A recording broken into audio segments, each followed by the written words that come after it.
시간에 귀한 말씀 또 같이 나눌 텐데요. 이 말씀은 어디로 새겨져야 된다고요?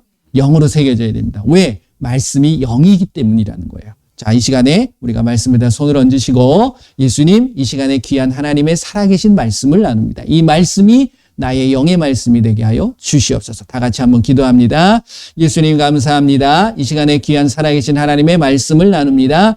이 말씀이 나의 영예로 새겨지게 하여 주시옵소서. 예수님의 이름으로 명하노니 이 말씀은 영의 말씀이 될 것, 영으로 새겨질 것, 말씀을 방해하고 말씀을 빼앗아가는 악하고 더러운 귀신들 예수님의 이름으로 이 시간 묶임을 다하고 떠나갈 지어다. 예수님의 이름으로 기도합니다.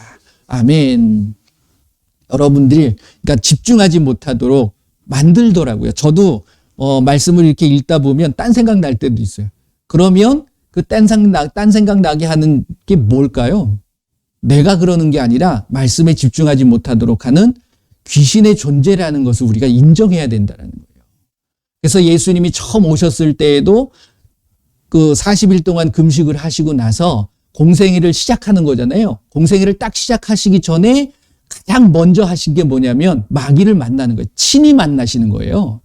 마귀가 찾아온 게 아니라 예수님이 가서 만나시는 거예요. 성령에 이끌려서 갔다는 것이 예수님의 그 의지를 가지고 가신 거죠. 결국 그래가지고서 무슨 이야기를 하는 거냐면 하나님의 말씀에 대한 부분을 예수님은 나누십니다. 왜 그 모습을 보여주셨냐면 이게 이제 마태복음 4장이나 뭐 이렇게 말씀을 보게 되면 나오는 부분이거든요. 그러니까 그 모습이 우리에게 시사하는 바가 뭐냐면 우리가 삶을 살아갈 때 이 말씀에 대한 부분에 가장 민감한 게 바로 마귀라는 거예요.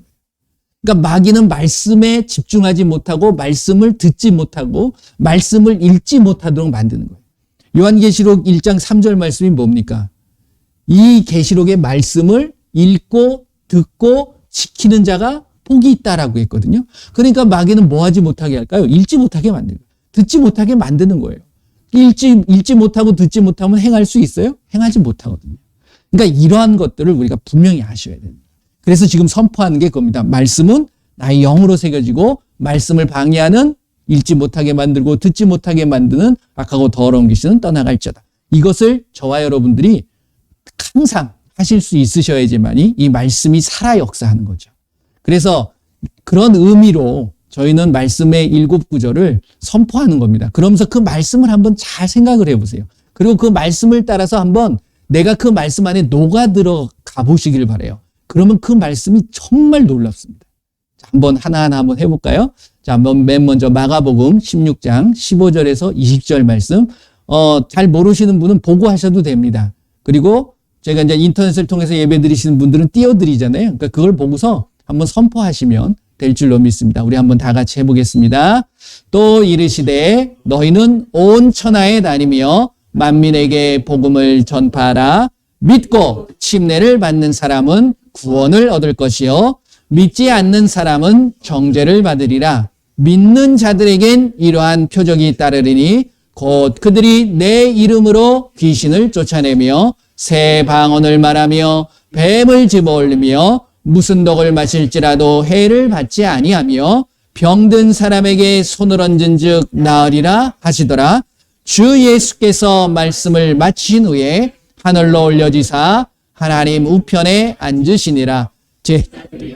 두루 전파할세 주께서 함께 역사하사 그 따르는 표적으로 말씀을 확실히 증언하시니라. 아멘. 어떻게 느껴지시나요?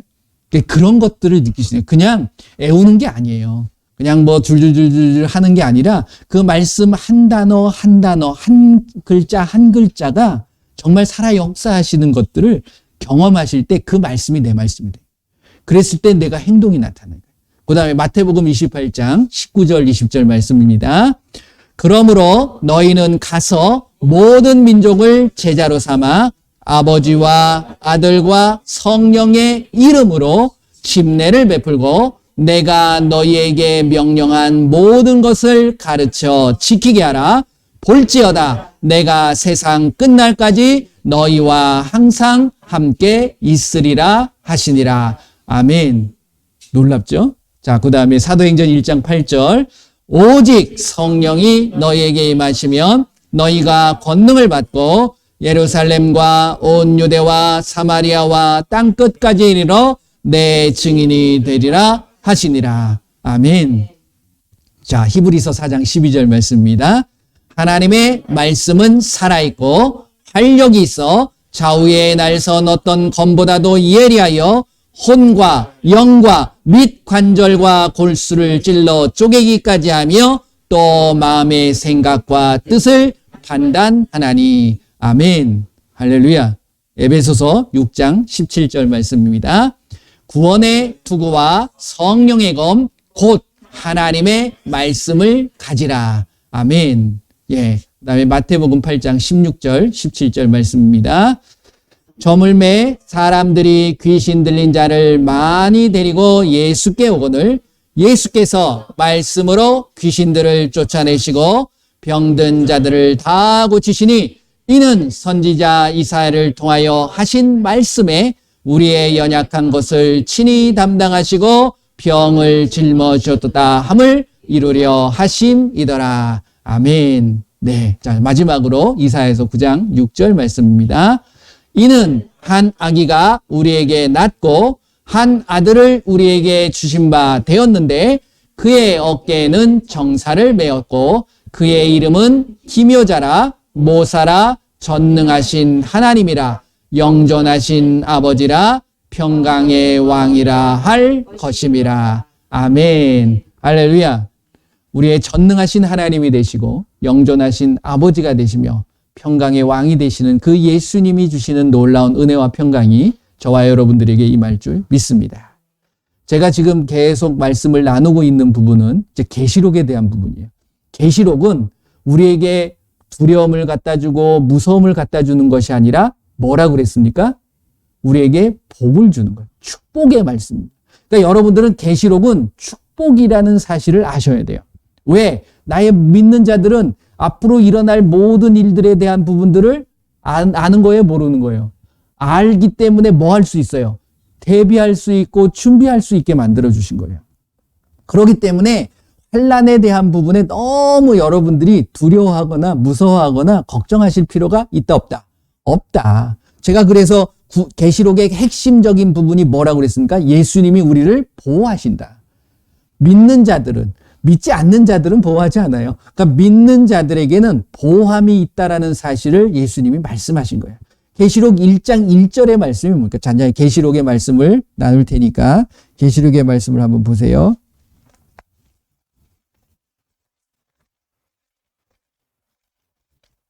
자, 계시록 1장 1절 한번 읽어봅니다. 같이 시작.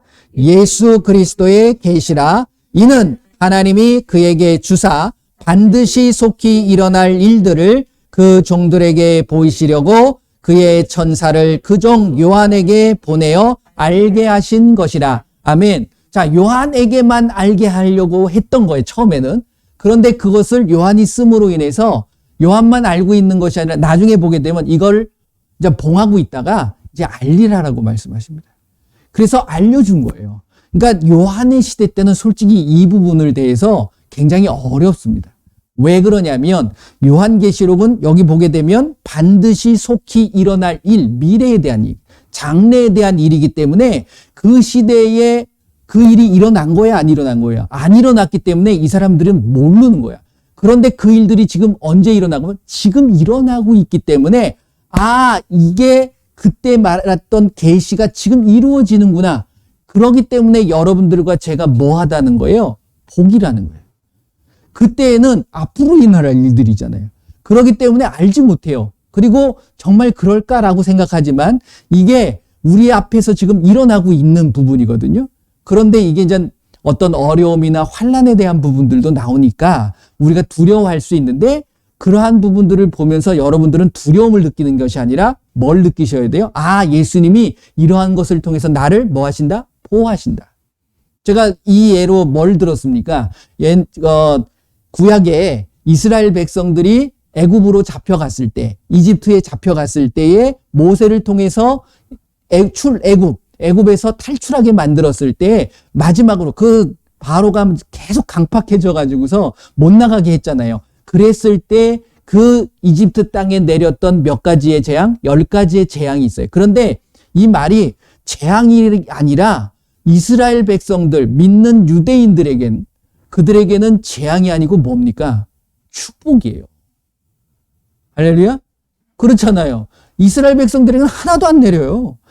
그 이집트에 있는 사람들, 믿지 않는 자들에게 내렸던 재앙인 거예요.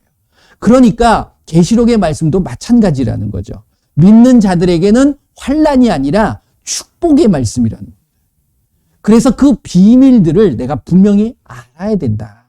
그 말씀을 드렸습니다. 그리고 계시록이 나누어지는 것이 세 부분으로 나누어진다. 서론, 본론, 결론. 이렇게 이제 편하게 얘기하는데 뭐냐면 뭘 중심으로 되어지는 거냐면 환난을 중심으로 가는 거예요. 그래서 환난 전, 이게 서론적이고 환난 이 자체가 결국 본론이 되는 거고 환난 후가 있겠죠. 환난이 끝난 다음에 이게 이제 결론적인 부분이다. 그래서 이 모든 것도 결국은 축복이에요. 인을 떼고 나팔을 불고 대접을 뿌리는 이런 모든 부분들도 믿는 자들에게는 축복이다. 이걸 여러분들이 잊으시면 안 되는 거예요. 뭐 3분의 1씩 죽어나가고 그러면 여러분들이 3분의 1에 속하는 겁니까? 이게 아니라는 거죠. 근데 이제 말씀을 읽다 보면 여러분들이 계시록을 많이 읽어보셨나요? 계시록을 읽다 보면 믿는 자들도 순교하고 예수님을 정말 잘 전하는 자들도 고통을 당하는 경우가 있어요. 그러면 그거 고난이지 않냐? 어떻게 생각하십니까, 여러분들? 고난입니까? 그거는 아무한테나 주는 게 아니에요.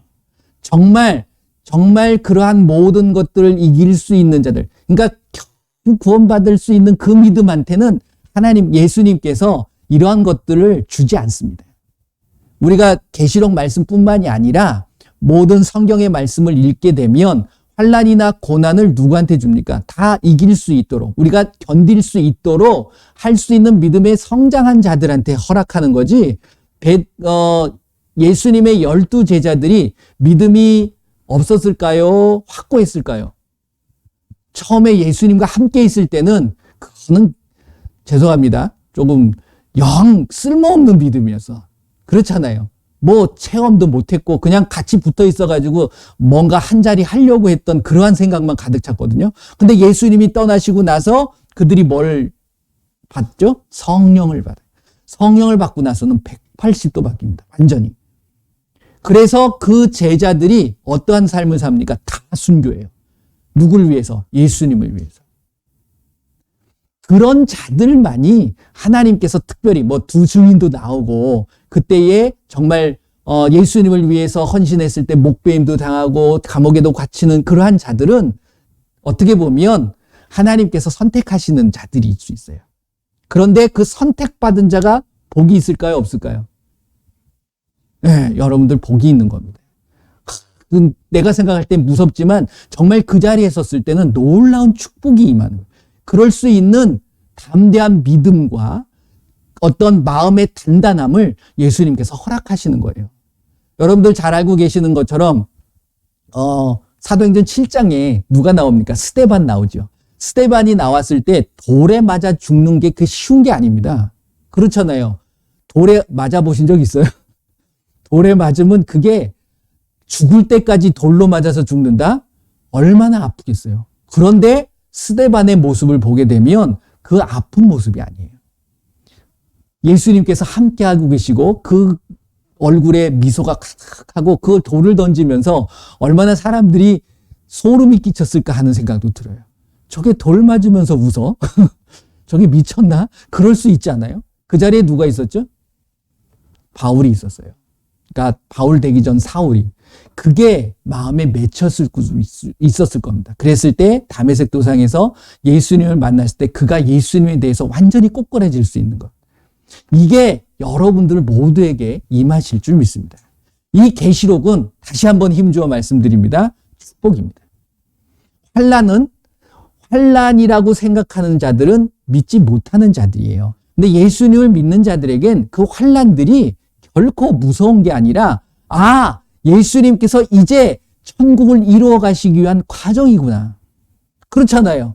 환난이 끝나게 되면 모든 자들이 축복을 받는 겁니다. 저와 여러분들은 다 천국에 들어갈 확신이나 믿음이 있으시잖아요. 할렐루야.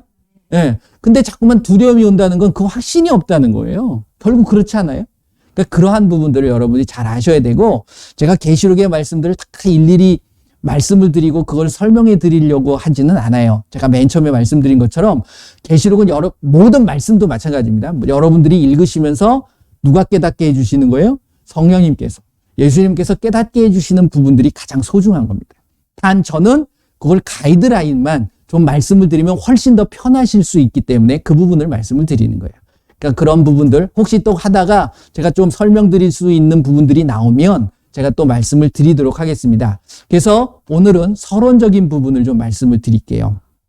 원래 10가지의 주제가 있다라고 말씀을 드렸습니다. 계시록은 제가 나눈 거예요, 이거는. 그러니까 여러분들은 다르게 나눌 수도 있어요. 근데 그렇게 나누면 계시록의 말씀을 읽어 가시는데 편할 수 있겠다라는 생각이 들어서 말씀을 드리는 겁니다. 그게 뭐냐면 10가지의 주제가 첫 번째는 그러니까 계시록을 쓴, 요게 이제 서론, 본론, 결론으로 나오는 거죠. 서론, 환난 전에 나타나는 모습. 요게 3가지가 있어요. 그 다음에 본론적인 환난에 대한 부분을 나오는데 요게 5가지가 나옵니다. 주제가. 그 다음에 환난 후 2가지의 주제가 나와요. 그래서 환난 전의 3가지의 주제에 대한 부분을 한번 나눠보도록 하겠습니다. 그러니까 환난 전의 첫 번째 부분은 뭐냐면 서론적인 부분도 결국 뭐에 대한 얘기를 하시냐면 예수님께서 축복이다 라는 얘기를 하고 가십니다. 1절서부터 보게 되면 이게 반드시 일어날 일들인데 이 일들을 누구에게 보이시겠다고요? 종들에게 보인다. 이게 종이 누굴까요? 이게 이제 종의 비밀에 대한 부분을 얘기해 주시는 건데 이게 별의 비밀입니다. 나중에 이제 환란에 나올 때 이게 뭐냐면 믿는 자들, 참된 종이에요.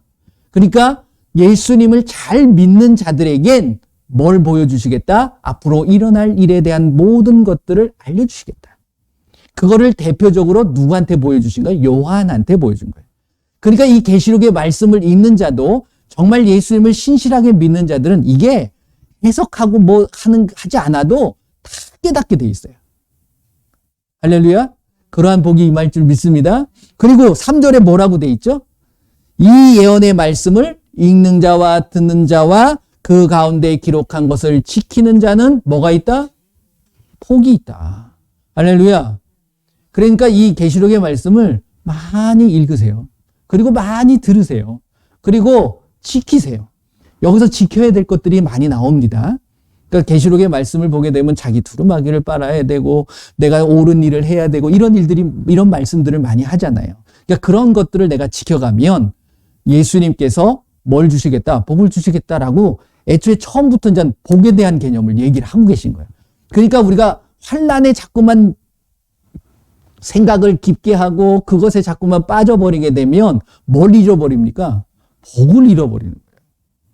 그렇다고 제가 복을 누리라 이게 아니라 복이라는 개념이 이 땅에 살아가면서 무슨 세상적인 사람의 기준의 복을 이야기하는 것은 결코 아닙니다. 그렇죠? 그러니까 예수님이 말씀하시는 복은 뭐예요? 보호하심과 인도하심이에요.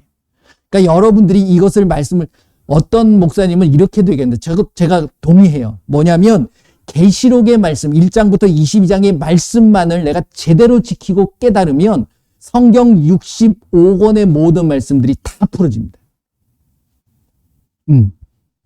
더 나아가서 삶의 모든 학문적인 것, 우리가 세상적인 지식이라고 얘기하는 모든 그러한 학문조차도 이 계시록의 말씀으로도 풀을 수 있다라고 얘기를 하시더라고요. 처음에는 저게 뭔 소리야? 라고 생각을 했었는데 그게 맞아요. 왜? 이 예언의 말씀을 읽고 듣고 지키는 자가 복이 있다.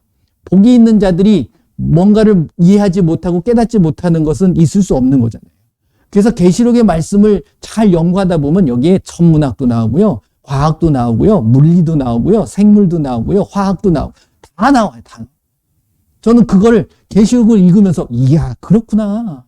그러니까 이 계시록의 말씀이 들어오면 세상의 모든 것들을 읽을 수 있어요. 그렇죠. 세계의 정세도 알잖아요. 앞으로 뭐가 일어날 수 있겠구나. 그리고 볼 수가 있다는 거예요.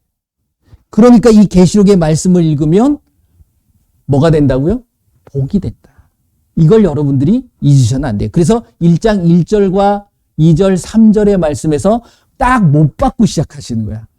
그래서 내가 정말 나를 잘 믿는 자들에겐 이 계시록의 말씀 앞으로 반드시 일어날 일이잖아요. 그걸 알려주겠다. 그리고 그거 들었지, 그거 읽었지, 그러면 너희들이 지킬 때에 그 말씀의 모든 복이 너희들한테 임할 거다. 라는 말씀을 1장 1절에서 3절까지 하고 계시는 거예요. 할렐루야. 그 다음에 4절서부터 18절, 그러니까 뭐 20절까지지만 18절까지 말씀을 20절까지 쭉 보게 되면 여기에서 뭐가 나오냐면요. 여러분들이 참 깊게 한번 읽어보세요. 4절부터 20절 끝까지 읽어보시게 되면 뭐에 대한 얘기가 나오냐면 예수님, 하나님, 성령님 이 이야기를 해요. 근데 이게 여러분들 잘 알고 계신 것처럼 한 분이에요. 자, 이사야서 9장 6절 뭐라고 돼 있죠? 이는 한 아기가 우리에게 낳고 한 아들을 우리에게 주신 바 되었는데 그 누구예요? 예수님이죠. 근데 그 예수님이 누구라고 고백하죠? 전능하신 하나님이요. 영존하신 아들이 아니에요. 한 아들을 낳는다고 그랬는데 아들이 아버지가 되는 거야. 이게 우리가 이제 예수님을 자꾸만 아들이라고 생각하는 이유가 아들, 딸의 아들인데 우리는 한 아버지의 아들로 생각하는 거예요. 여기서부터 우리가 이제 혼돈이 되기 시작하는 거예요. 그러니까 또 와서 예수님도 아버지 얘기를 많이 하거든요. 왜 그럴까요? 예수님은 이 땅에 오셔서 절대로 팩트를 얘기해 본 적이 없어요. 다 뭘로 얘기하죠? 비유로 얘기해요. 그러니까 깨닫는 자가 복이 있는 거예요. 근데 계시록은 비유를 얘기하는 게 아니에요. 상징적인, 왜 상징이라고 얘기했죠? 제가 그 맨 처음에 계시록을 볼 때 세 가지의 열쇠. 그러니까 여러분들이 이걸 잘 알고 계셔야 돼. 왜 이 서론적인 부분이 중요하냐면 그래야지만이 풀어지기 시작하거든요. 세 가지의 열쇠가 있는데 뭐라고 얘기했죠? 기억나시나요? 때, 내용, 대상이 중요하다. 그러니까 어떻게 바라보는 무슨 때냐, 그리고 무슨 내용이냐, 그리고 누구에게 하는 얘기냐, 이거를 정확하게 갖고 계셔야지만이 이 모든 부분들이 풀어지기 시작을 하는 거예요. 그래서 계시록의 말씀들은 상징으로 풀어가는 게 아니에요. 내용적인 부분에서 뭐라고 그랬습니까? 일어나고 있는 팩트, 사실적인 일들이거든요. 근데 왜 상징으로 느껴지냐면 요한이 앞으로 될 일을 지금 이 상황에서 얘기하기가 힘들잖아요. 그러니까 이건 내가 처음 보는 거기 때문에 어떻게 표현할 수가 없는 거예요. 그러니까 보게 되면요. 여러분들 읽어보신 분들은 이게 뭐지? 했을 때 여러분들이 지금 이 시대에 어떤 물건들을 상상하면 그 물건하고 비슷한 경우들이 많아요. 그러니까 그 사람은 그렇게밖에 요한은 그렇게밖에 표현을 못한 거야. 그게 뭐냐면 지금 시대의 탱크의 모습이 나와요. 지금 시대의 미사일의 모습이 나타납니다. 근데 그때는 이게 처음 보는 거잖아. 그 시대에 무슨 미사일 있고 탱크가 있습니까? 그러니까 그거를 자기가 지금 시대에 알고 있는 어떤 언어나 모습을 가지고서 표현하려고 하니까 그게 상징으로 비춰지는 거죠. 그래서 계시록의 말씀은 상징으로 영적으로 자꾸만 풀어가려고 하다 보면 영적인 것은 이게 결국 말씀에서 나와야 되는데 자기 생각이 들어가게 돼 있어요. 그렇기 때문에 그대로 봐야 된다. 그래서 내용이 중요하다고 했어요. 그리고 대상도 이게 이제 어떤 한 민족에게만 꽂히고 어떤 다른 민족을 이야기하고 그게 아니라 뭐라고 그랬습니까? 모든 교회, 모든 믿는 자들에게 하고 있는 얘기라는 거예요. 그러니까 여러분들과 저에게 하는 말씀이라는 거예요. 그걸 잊어서는 안 된다.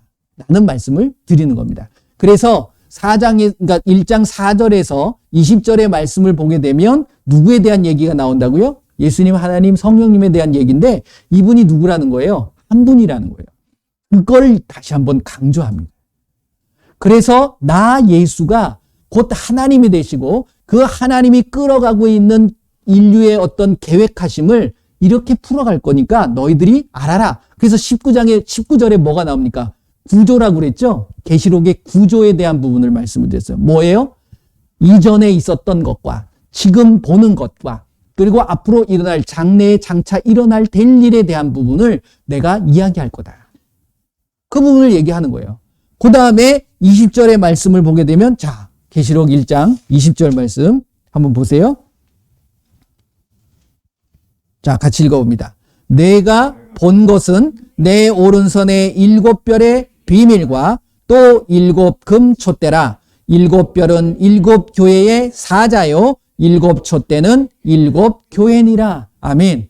여기서 이제 일곱이라는 숫자가 꼭 하나, 둘, 셋 우리가 가지고 있는 일반적인 그런 숫자에 여러분들이 꽂히시면 안 되고요. 그러니까 통틀어서 모든 것들을 7이라는 숫자는 완전수입니다. 그러니까 하나님의 숫자이기 때문에 그러한 부분을 얘기를 하는 거예요. 그래서 여기서 이제 처음 나올 때에 제가 이제 그 본론에 들어갔을 때 네 가지의 비밀이 나온다라는 말씀을 드렸습니다. 그러니까 계시록에는 네 가지의 비밀을 알아야 돼요. 지금도 얘기하는데 일곱 별의 비밀과 이렇게 나오잖아요. 그래서 별의 비밀이 나오고요. 그 다음에 촛대의 비밀이 나옵니다. 별은 뭐라고 그랬어요? 벌써 풀어주시죠? 별은 일곱 교회의 사자, 즉 참 종이에요. 그러니까 예수님의 참된 종, 다시 이야기하면 예수님을 믿는 참된 자들, 참된 믿음의 소유자들, 성도들을 이야기하는 거예요. 그 다음에 일곱 촛대의 비밀이 나옵니다. 촛대는 뭐라고 그래요? 교회라고 얘기하죠. 그래서 여기서 많은 사람들이 교회에 대한 부분을 저와 여러분들은 교회를 뭐라고 부릅니까? 건물이라고 생각해요? 아니에요. 교회라는 뜻 자체가 여기서도 마찬가지입니다. 에클레시아라는 그 뜻 자체가 하나님에게 부르심을 입은 자들의 모임인 거예요. 그러니까 여러분들이 2명, 3명 모이면 그곳에 예수님이 함께 하신다고 그랬죠? 그게 교회가 되는 거예요. 우리는 교회 그러면 일반적으로 갖고 있는 생각들이 뭐냐면 교회, 무슨 교회, 건물 이렇게 생각하거든요. 그거 깨시기 바랍니다. 건물이 아니에요. 교회로 모이는 게, 그러니까 건물로 모이는 게 아니라 여러분들 한 분, 두 분, 그게 뭐예요? 가정이잖아요. 그러니까 가정이 먼저 바로 세워져야 돼. 그것을 이야기를 하고 있는 겁니다. 여러분들이 나 혼자 가정에서 나 혼자 믿고 나 혼자 예수님을 알고 있을 때에 여러분들이 생각하는 가족들을 어떻게 생각하세요? 저 사람들은 필요 없어. 나만 믿으면 돼. 이런 마음이 드나요? 아니죠. 이 가족들도 같이 나와 믿어서 예수님 안에서 구원받고 정말 이 땅에서 예수님의 은혜를 누리기를 원하고 계시지 않나요? 이걸 얘기를 하시는 거예요. 그러니까 가정이부터 먼저 참된 교회로서 세워지고 참된 예수님의 믿음을 가지고 이 말씀대로 읽고 듣고 지키는 자가 되어야 된다. 이걸 얘기하는 거예요. 그런데 지금 한번 여러분들 생각해 보세요. 가정이 정말 예수님 안에서 하나가 되고 사랑하고 믿고 행하는 가정이 얼마나 되십니까? 이게 안 되고 있잖아요. 그것부터 여러분들이 회복이 되셔야 되는 거예요. 그렇죠? 네. 이게 가장 중요한 겁니다. 이게 어떻게 보면 촛대의 비밀이에요. 그 촛대 사이를 예수님이 다니시잖아요. 그래서 2장부터 나오는 것은 그 7교회에 대한 부분을 예수님이 풀어주십니다. 그렇죠? 에베소, 서머나, 버가모, 두아디라, 사데, 빌라델비아, 라오디게아 교회를 통해서 이 말씀들을 하고 계시는 거예요.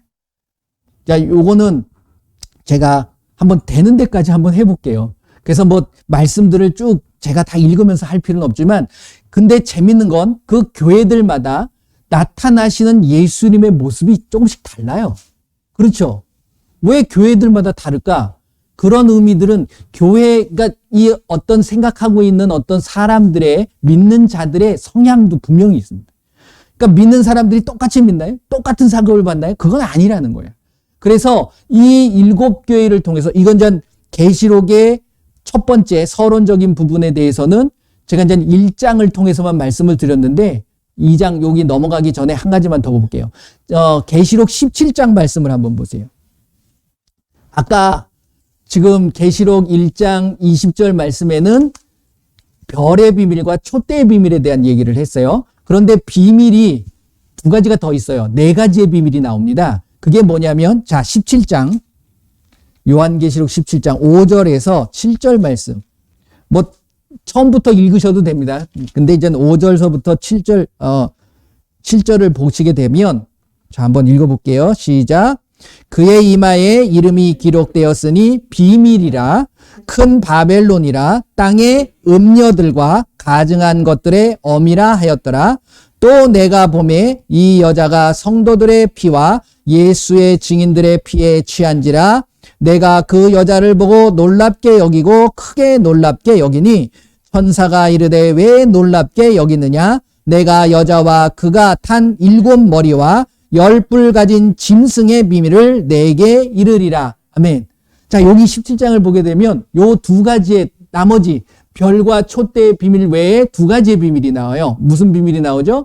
음녀의 비밀과 짐승의 비밀. 요게 이제 풀어져야 되는 거예요. 그러니까 음녀 얘기를 많이 합니다. 이 여자가, 이게 음녀가 좋을까요? 나쁠까요? 나쁘죠. 음녀는 현혹하는 거예요. 그렇죠. 누굴 현혹할까요? 믿는 자들을 현혹해요. 그렇죠. 그래서 예수의 피에 취해가지고 자기가 이제 모든 걸 취했다라는 거죠. 이 음녀가 누구냐? 그건 나중에 이제 풀어드릴게요. 그러니까 이게 서론적인 부분들이 어떻게 보면 이제 중간에 뚝 띄어져 나왔지만 전체적으로 보게 되면 그 비밀들을 찾아가는 거예요. 첫 번째 무슨 비밀이요? 별의 비밀. 두 번째 뭐요? 촛대의 비밀. 세 번째 음녀요. 뭐 짐승이라고 할 수 있고 음녀가 먼저 나왔으니까 음녀의 비밀. 네 번째 짐승의 비밀. 요거를 찾아가면 계시록의 말씀들이 재미있고 잘 풀려져 나갑니다. 그래서 서론적인 부분은 바로 계시록의 축복과 예수님이 곧 하나님이라는 사실을 이야기를 하고 그 다음에 비밀에 대한 부분들이 이렇게 있을 거다. 그걸 너희들이 찾아가면 된다라는 것, 그걸 풀어주고 계시는 거예요. 그래서 별, 촛대, 음녀, 짐승의 비밀들을 풀어가는 거예요. 그러면서 이제 2장, 3장에 가서 그 7교회에 대한 부분들을 이야기를 합니다. 근데 7교회, 오늘은 좀 서론적인 부분만 얘기하고 다음 주에 제가 7교회를 좀 말씀을 드릴게요. 이게 굉장히 재밌습니다. 흥미진진하고. 그냥 에베소, 그러니까 이 소아시아 7교회잖아요. 이 교회들이 지금 어디 있는지 아십니까? 이 지역들이 에베소, 서머나, 버가모, 두아디라, 사데, 빌라델비아, 라오디게아 교회가 터키 지역이에요. 지금. 그러니까 이스라엘 위에요. 터키 아시죠? 그 터키의 7교회입니다. 똥 돌아가면서, 그러니까 이 해변가가 있으면 맨 처음에 에베소, 서머나, 버가모, 두아디라, 사데, 빌라델비아, 라오디게아 이렇게 위치를 하고 있어요. 그러니까 그 순서대로 되어 있습니다. 그래서 그 에베소 교회를 통해서 하시는 말씀들이 뭐냐? 오늘은 좀 서론적인 부분. 에베소는 이 교회들을 통해서 우리가 뭘 볼 수 있냐면 시대의 흐름을 볼 수 있어야 돼요. 뭐냐면 제가 다니엘서를 말씀을 드리면서 다니엘서 9장을 보면 하나님께서 다니엘이 있을 그때부터 앞으로 일어날 일에 대한 부분을 무슨 거로 계획하고 계시다라고 말씀드렸어요? 71회로 계획하고 계시다. 그 말씀을 드렸죠. 그랬을 때 68일에 68일에 동안 뭐 예수님께서 이루어오시고 그다음에 그때 일어날 성전을 건축하고 예수님이 오셔서 십자가를 지시는 것까지 말씀을 하시고 나서 그다음에 69일에 한 이래를 붙잡고서 그다음에 이제 뭔가 한 이래가 남아져 있는 부분들이 이루어지는데 그것이 1일에부터 69일에까지는 순서적으로 갑니다. 쭉 해서 이루어져요. 그런데 마지막 한 일에는 요게 중간에 뭐가 있냐면 간격이 있어요. 텀이 있다. 그 텀에 대한 부분이 바로 2장, 3장, 계시록의 2장, 3장에 나오는 기간이라는 거예요. 그래서 이거를 시대로 볼 수 있기도 하고요. 그 다음에 민족의 모습으로도 볼 수가 있어요. 그러니까 민족의 흐름이죠. 예수님께서 구약시대는 누구를 택합니까? 어느 민족을? 이스라엘 민족을 택해요. 그리고 나서 예수님이 그 땅에 오시고 나서 그 다음에도 계속 이스라엘을 끌어가시면서 복음을 전하시지 않습니다. 그게 어디로 넘어가냐면 이스라엘이 뿔뿔이 흩어지거든요. 왜? 예수님은 십자가에 못 박기 때문에. 그 피가 유대인들에게 다 흘러버리거든요. 그래서 흩어져 버립니다. AD 70년을 기점으로 해가지고서 다 흩어지고 그 다음에 핍박을 받아서 식민지 생활을 하게 되잖아요. 그리고 나서 1947년인가요? 그때 다시 비로소 가게 되는데 그때까지 이스라엘 민족을 활용을 하는 게 아니라 어느 민족을 활용합니까? 유럽과 미국을 통해서 역사를 해요. 이게 이 교회의 모습 속에서 나타나고 있다는 거예요. 그러면 지금 시대에는 어떨까? 어떻게 생각하십니까? 지금은 어느 민족을 택해서 사용하고 계시는 것 같아요? 한민족? 할렐루야. 저도 그렇게 생각합니다. 이게 결국은 뭐 그렇다고 해서 우리가 우쭐해서 그렇구나 그렇게 생각하지는 않지만 아무튼 말씀을 보게 되면 그런 모습들이 비춰지고 있기 때문에 지금은 미국이 선교하지 않거든요. 지금은 어떻게 보면 우리 한국 사람들이 굉장히 안 간 곳이 없어요. 선교사로. 저도 깜짝 놀랐습니다. 저도 필리핀에 선교사로 나가 봤지만 정말 선교사들이 많아요. 근데 그 선교사들이 말씀대로 잘 해야 되는데 그게 조금 안타까운 부분들은 없지 않아 있어요. 자, 그런 부분인데 맨 처음에 민족보다 먼저 시대적인 부분을 봤을 때 에베소 교회는 어느 시대를 이야기를 하냐면 사도들이 처음 시작했던 초대교회의 모습이 나타납니다. 그건 나중에 제가 다음 주에 좀 자세히 좀 풀어드리려고 합니다. 그 다음에 두 번째 나오는 서머나교회를 보게 되면 어떤 모습이 나타나냐면 이때 순교가 많이 일어나요. 그래서 서머나교회의 모습을 보게 되면 그러한 모습들을 우리가 발견할 수 있습니다. 그래서 순교 시대, 그러니까 첫 번째 에베소는 사도 초대교회의 모습이 나타나고 서머나교회를 보게 되면 순교 시대, 그러니까 굉장히 핍박을 많이 받죠. 그러다가 버가모 교회에 가게 되면 이제는 로마가 국교를 만들어요. 기독교를 국교화합니다. 그러니까 이때 국교 시대가 되는 거예요. 그 다음에 두아디라 교회를 가보게 되면 두아디라 교회에 가면 이때는 암흑 시대가 돼요. 그러니까 이 국교가 됨으로 인해 가지고서 기독교가 엉망이 돼요. 그러니까 이 예수님을 믿는 그 정말 숨어서 믿는 그러한 사람들은 제대로 가는데 이 표면적으로 나타나는 어떤 기독교의 모습, 지금 저는 기독교라는 단어를 쓰고 싶지 않은데, 그러니까 일반적으로 세계사를 보면 기독교의 모습이 완전히 타락해요. 그래서 암흑시대가 됩니다. 그 다음에 사대교회를 가보게 되면 그거를 타파하죠. 그런데 이게 종교개혁이라는 것이 여러분들 잘 아셔야 됩니다. 이게 하나님께서 마틴 루터를 통해서 역사하시는 것이 아니에요. 원래 밑바닥에 에베소와 안디옥의 믿음은 밑에 쫙 깔려서 오고 있습니다. 그걸 우리가 놓치는 거예요. 초대교회의 믿음을 잡아야 되는데 우리는 엉뚱한 종교개혁, 누가 일으켰어요? 신부가 일으켰어요. 뭐가 잘못됐다고? 지금 내가 믿고 있는 이 가톨릭이 잘못됐다고. 그러면서 빠져나왔다 보니까 이 천주교에서 기존에 있는 교회, 기독교를 뭐라고 얘기하냐면 난 형이고 넌 동생이야. 이렇게 가는 거예요. 그게 아닙니다. 우리는 천주교에서 나오는 게 아니에요. 저와 여러분들이 믿는 예수님은 어디서 나오는 게 아니라 처음부터 예수님을 믿는 거잖아요. 그러니까 여기서 여러분들이 그걸 현혹하면 안 돼요.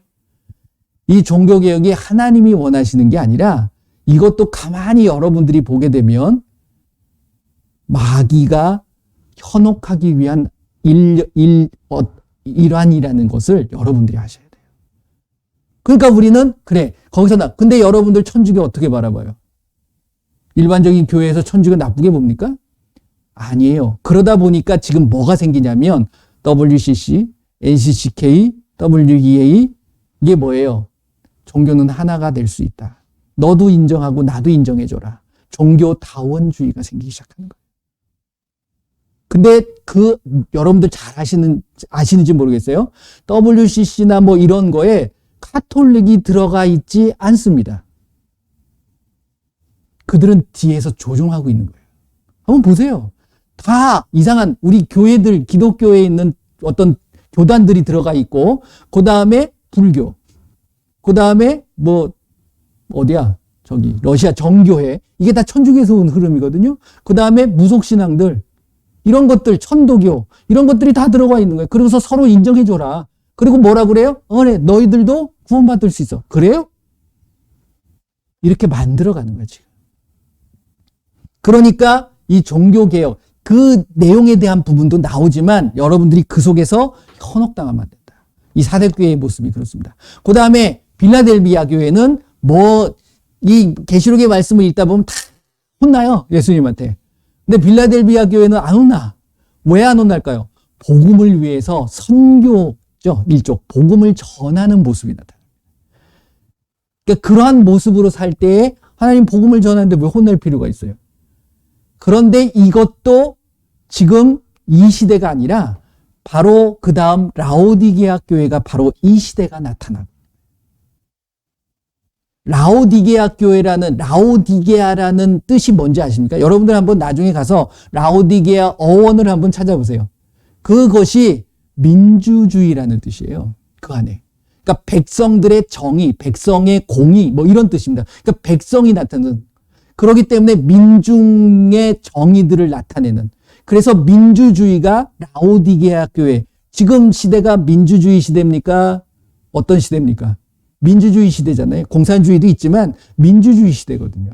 그래서 이 계시록 3장 14절부터 나오는 라오디게아라는 것 뜻 안에서 바로 민주주의 이 시대를 이야기를 하고 있는 거예요.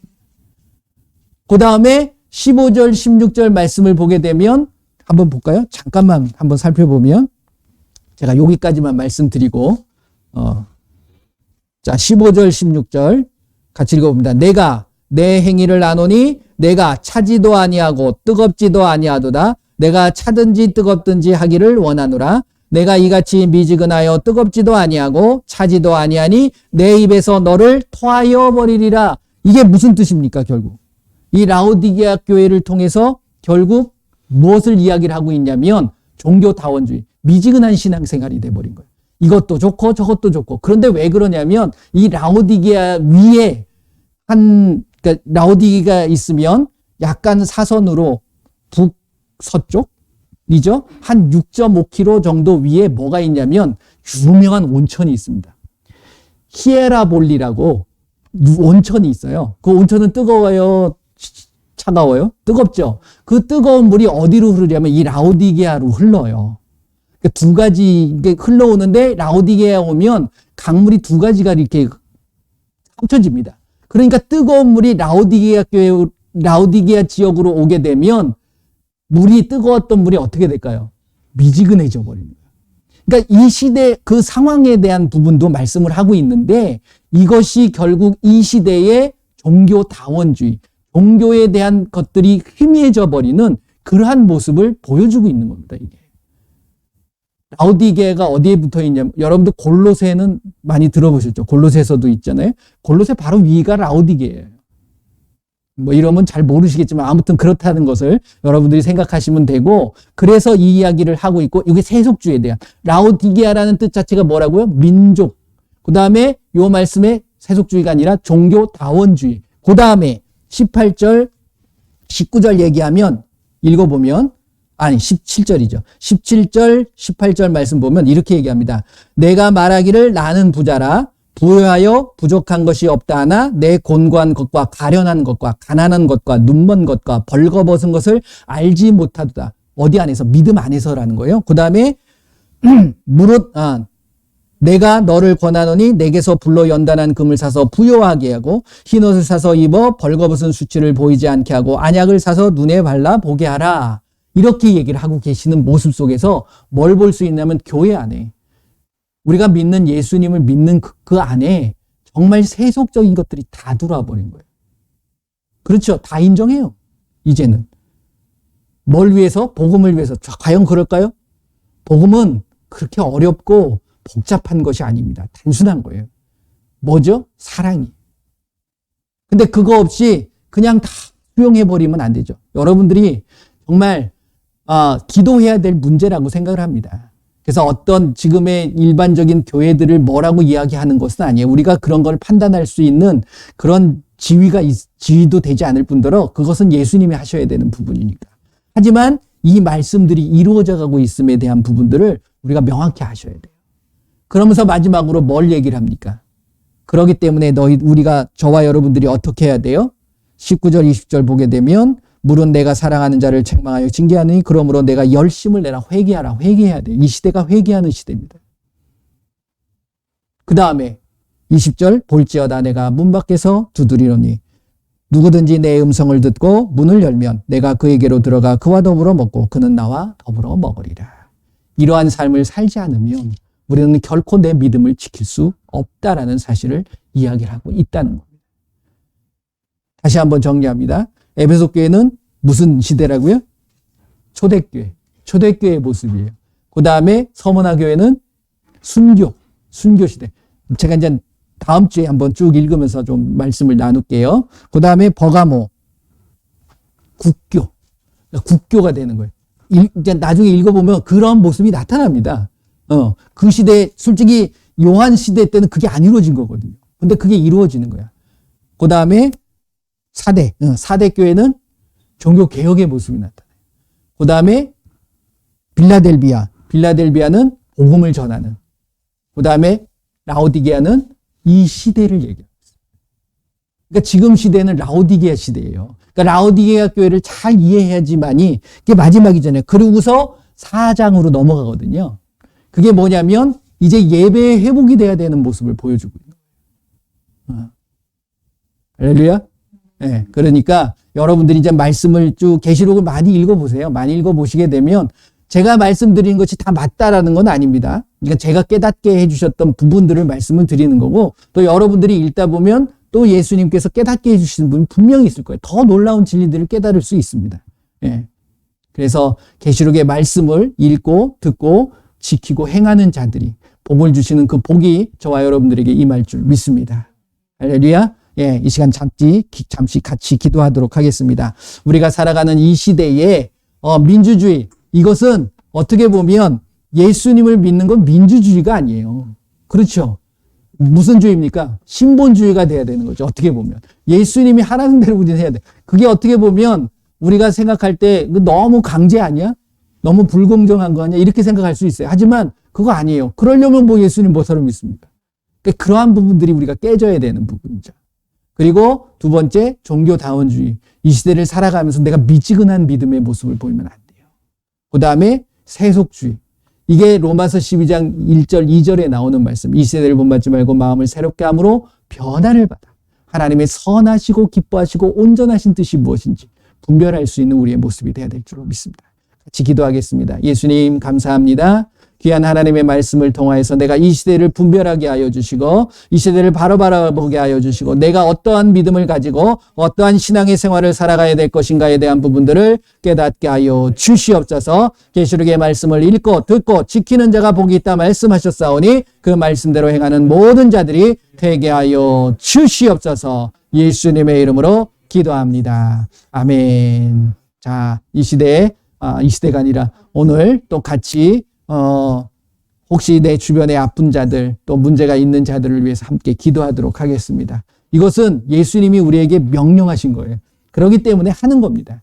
그것이 예배의 모습인 거죠. 그래서 이 시간에 아픈 자들 또 본인이 어디가 안 좋고 문제가 있다고 그러면 여러분들의 문제를 예수님 앞에 올려드리길 바랍니다. 우리 한번 다 같이 기도하겠습니다. 예수님, 이 시간에 예수님의 이름으로 우리의 모든 문제를 예수님 앞에 올려드리고 예수님의 이름으로 선포하며 예수님의 이름으로 기도합니다. 예수님께서 그 모든 것들을 해결하여 주시고 회복시켜 주시고 역사하여 주시옵소서. 우리의 모든 문제 예수님의 이름으로 해결될 예수님의 이름으로 명하노니 우리의 모든 문제들은 우리의 문제에 역사하고 모든 것들을 방해하고 회방하는 악하고 더러운 귀신들은 예수님의 이름으로 먹김을 나하고 떠나갈 우리의 가정과 우리의 가족과 우리의 사랑하는 이웃들 그리고 우리의 주변의 모든 상황들 일터 위에 역사하는 악하고 더러운 귀신들은 예수님의 이름으로 완전히 떠나갈 우리의 모든 질병을 위하여 이 시간 선포합니다.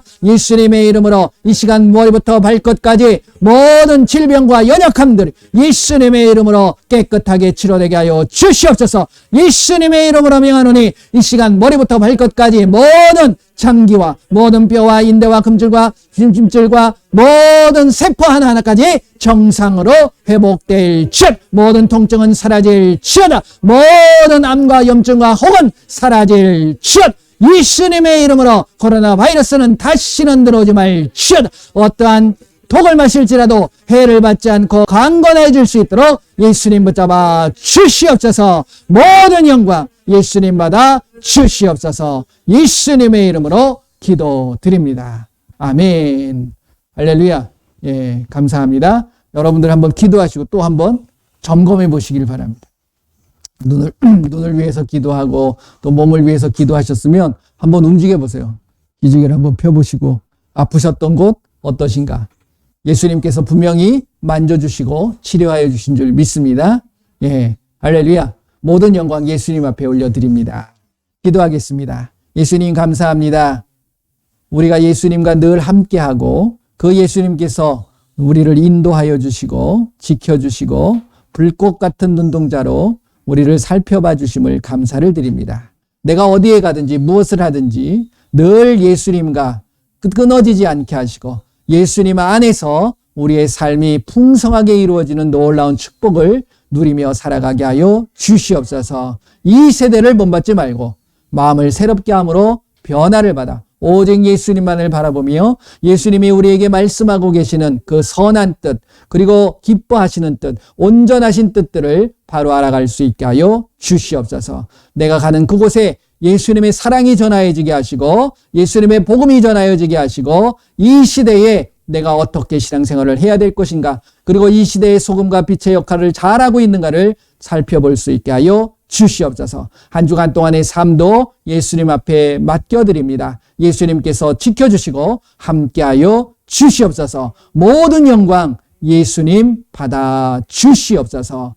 지금은 우리 주 예수 그리스도의 은혜와 우리 하나님의 크고 넓으신 사랑하심과 성령님의 인도 보호 함께하심이 이 시간 예수님의 말씀, 그리고 이 시대에 일어날 귀한 일들에 대한 계시에 대한 말씀들을 내가 읽고 듣고 지키는 자가 되겠노라고 다짐하는 귀한 하나님의 백성들 머리머리 위에, 그들의 가정과 그들의 삶과 그들의 일터 위에, 그리고 우리 조국 대한민국 위에 지금으로부터 영원토록 함께할지어다.